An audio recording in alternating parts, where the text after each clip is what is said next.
오늘 읽은 민수기 12장부터 1절부터 8절까지 여기는 모세 그리고 그의 누이 미리암 그리고 그의 형 아론 이 사이에 또 문제가 생겼음을 보게 되는데요.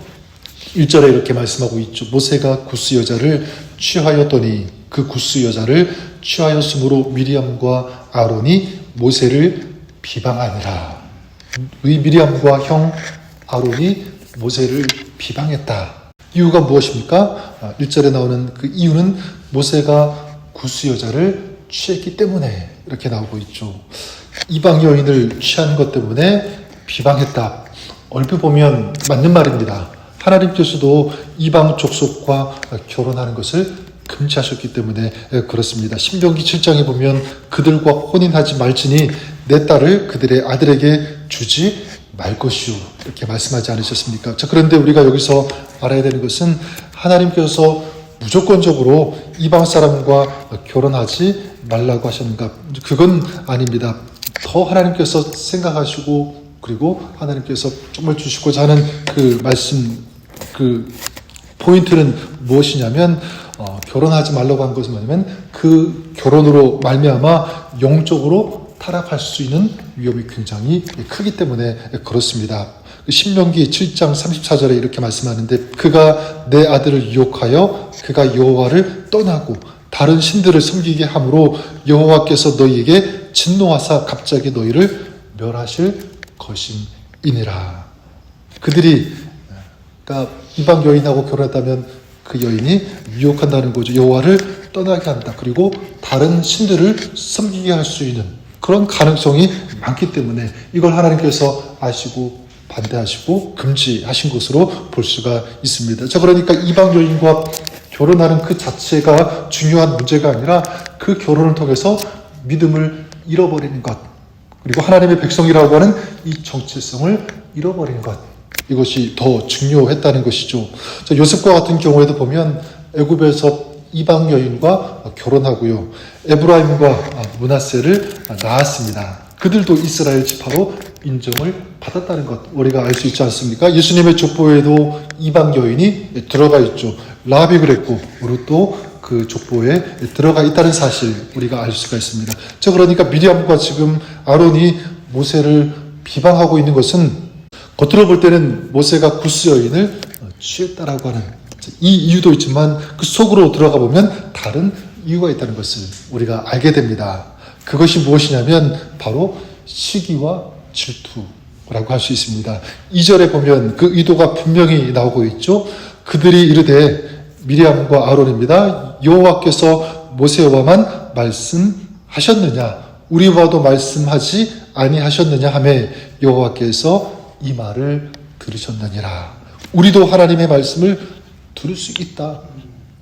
그러면 우리도 너와 동등한 위치에 설 수가 있다라는 것이죠.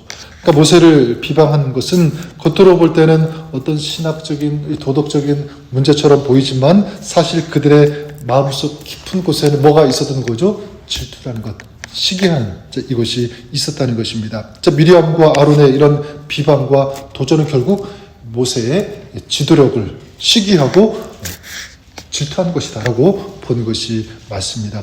자, 이런 모습은 오늘 우리가 살아가면서 우리 교회, 가정, 직장, 또 사회 생활 속에서도 많이 드러나는 것 같아요. 왜 저 사람만 인정받는 것입니까? 그런 생각 많이 가질 때 있지 않습니까? 나도 잘할 수 있는데 왜 저 사람만 저렇게 쓰임을 받는 것입니까? 이런 마음들. 앞서 이스라엘은 그 음식으로 불평을 했죠. 이것은 하나님의 인도하심에 대한 도전이라고 한다면 지금 미리암과 아론은 모세를 세우신 하나님의 주권에 도전하는 것. 어떻게 보면 더 심각한 문제가 아닐 수 없습니다. 어떻게 이런 마음이 들었을까? 사실 미리암도 그렇고요. 모세도 그 자체로도 굉장히 인정받는, 존경받는 그런 위치에 있었습니다. 자, 그런데 지금 모세를 시기하고 도전하고 있는 거죠. 이걸 보면 인간의 그 욕심이라는 게 이건 끝이 없다라는 것을 다시 한번 생각해 보게 됩니다. 자, 중요한 것은 미리암과 아론이 이렇게 나올 때 모세가 어떻게 반응했느냐예요. 이런 상황이라면 화가 날 법했죠. 자기를 누구보다도 잘 알고, 또 미리암과 아론은 자기의 가족 아닙니까? 형제 아닙니까? 그러면 누구보다도 자기의 편을 들어줘야 되는데 지금 시기함으로, 질투함으로 자기를 비방하고 있으니까 엄청 화가 났을 거예요. 분노했을 것입니다. 자, 그런데 모세가 어떻게 합니까? 3절에 보니까 이 사람 모세는 온유함이 지면의 모든 사람보다 더하더라. 어떻게 반응했죠? 온유했습니다. 잠잠했다는 것입니다. 화를 내지 않은 거예요. 모세가 화를 낼 줄 몰라서 화를 내지 않았을까요? 그렇지 않습니다. 이스라엘이 금송아지를 만들었을 때 그것을 보고 모세는요 엄청 분노했습니다. 화를 내었죠. 그런데 지금은 그렇지 않습니다. 자신을 변호하지 않고 그냥 침묵하는 이 모습. 우리가 알 수 있는 것은 모세는 화를 내어야 할 때, 진정으로 내어야 할 때와 그렇지 않아야 할 때 분명한 기준이 있었다는 것을 알 수가 있습니다. 어떤 기준이냐면 자기를 욕할 때, 비방할 때는 참을 수 있었지만 하나님에 대한 것에서는 가만히 있지 않았죠. 이런 기준이 있었다는 것을 알 수가 있습니다. 우리도 신앙생활하면서 하나님을 믿는다는 그 이유로 답답할 때가 있죠. 참기 어려운 때도 분명히 있을 것입니다. 자, 그럴 때 저는 오늘 말씀에 나오는 모세를 우리의 본보기로 삼을 수 있기를 바랍니다. 모세는 온유함이 지면의 모든 사람보다 더하더라. 저는 여러분들이 우리가 이런 온유한 성품을 가진 온유한 사람으로 살아가시는 여러분 우리가 될 수 있기를 주님의 이름으로 간절히 축원합니다. 여기서 한 가지 발견할 수 있는 메시지 무엇이냐면 그래요. 내가 참으면, 내가 인내하면, 내가 온유하면 하나님께서 말씀해 주시고 또 하나님께서 처리해 주신다는 것을 알 수가 있는데 4절에 보면 하나님께서 가만히 계시지 않죠. 모세와 아론과 미리암을 부르고 특별히 미리암과 그리고 아론을 따로 부르십니다. 그리고 이제 미리암과 아론에게 말씀하시는데 6절과 7절에 보면 이렇게 말씀하시죠. 내 말을 들으라. 너희 중에 선지자가 있으면 나 여호와가 환상으로 나를 그에게 알리기도 하고 꿈으로 그와 말하기도 하거니와 내 종 모세와는 그렇지 아니하니 그는 내 온 집에 충성함이냐. 지금 어떻게 하십니까? 모세를 높여주고 계신 것입니다. 모세를 인정하시는 거예요. 하나님은 모세와 친밀하게 대면하시는, 말씀하시는 모세는 그런 존재다, 그런 사람이다. 그의 위치를 견고하게 확보해 주시고 계시는 것입니다. 지금 누가 그렇게 하고 계시는 거죠? 모세 스스로가 그렇게 자기가 그런 사람이라고 내세우는 것이 아니라 침묵했더니, 잠잠하고 온유했더니 하나님께서 말씀하고 계시는 거죠. 그리고 8절에도 말씀하십니다. 그와는 내가 대면하여 명백히 말하고 은밀한 말로 하지 아니하며 그는 또 여호와의 형상을 보거늘 너희가 어찌하여 내 종 모세 비방하기를 두려워하지 아니하느냐. 모세가 온유하고 침묵했을 때 누가 말씀했다고요? 하나님께서 말씀해 주신 줄 믿습니다. 저는 오늘 우리가 우리 자신을 한번 돌아볼 수 있기를 바랍니다. 나는 지금 누구를 시기하거나 질투하고 혹은 비방하고 있는 것은 아닌지, 억울한 상황 앞에서 나는 어떻게 반응하고 있는지. 모세는 온유함으로, 꼭 온유했다는 것은 하나님께 전적으로 맡겼다는 거죠. 하나님을 신뢰했다는 것입니다. 하나님과의 이런 부드러운 그런 시온의 대로가 그 마음 가운데 있는 어떤 그런 관계 속에서 온유함의 성품이 나왔다는 것입니다. 저는 저 여러분 우리가 그럴 수 있기를 바랍니다. 하나님을 신뢰하고 하나님을 믿고 하나님께 맡김으로 모세와 같이 온유함으로 반응하며 이런 성품과 이런 삶의 자세와 이 태도를 가지고 살아가는 저 여러분 우리가 될 수 있기를 바랍니다.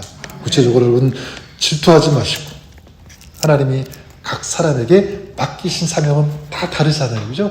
그러니까 시기할 필요가 없습니다. 질투할 필요가 없다. 또한 온유하다. 이건 우리가 지켰으면 좋겠습니다.